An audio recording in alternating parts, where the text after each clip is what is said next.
इस संसार में आने वाला प्रत्येक बालक संपूर्णतः संस्कार रहित होता है। उसके अंतर पर ना किसी अच्छे संस्कार के चिन्ह अंकित होते हैं, ना ही बुरे संस्कार के। अर्थात जन्म से बालक में ना कोई गुण होता है और ना ही कोई दोष।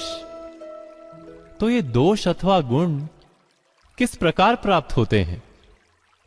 क्या हमने कभी विचार किया है?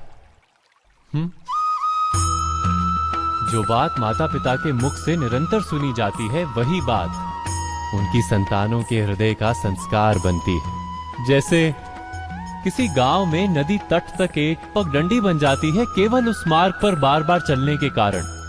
अर्थात माता पिता के हृदय की इच्छाएं उनकी संतानों के हृदय का दोष अथवा गुण बनकर जन्म लेती है।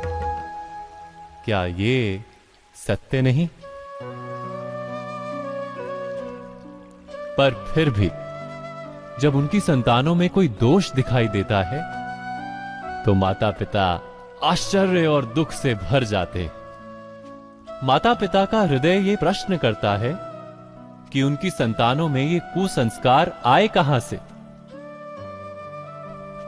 सत्य तो यही है कि माता पिता अपनी संतानों को अनजाने में ही कुसंस्कार के बीज दे देते हैं, जो उनके संतानों की हृदय भूमि पर कुसंस्कार का वृक्ष बनकर उगता है। अर्थात अपनी संतानों को सुसंस्कारी और धर्ममय बनाने की आशा रखने वाले प्रत्येक माता पिता को प्रथम अपने हृदय की इच्छाओं पर अंकुश रखना क्या अनिवार्य नहीं?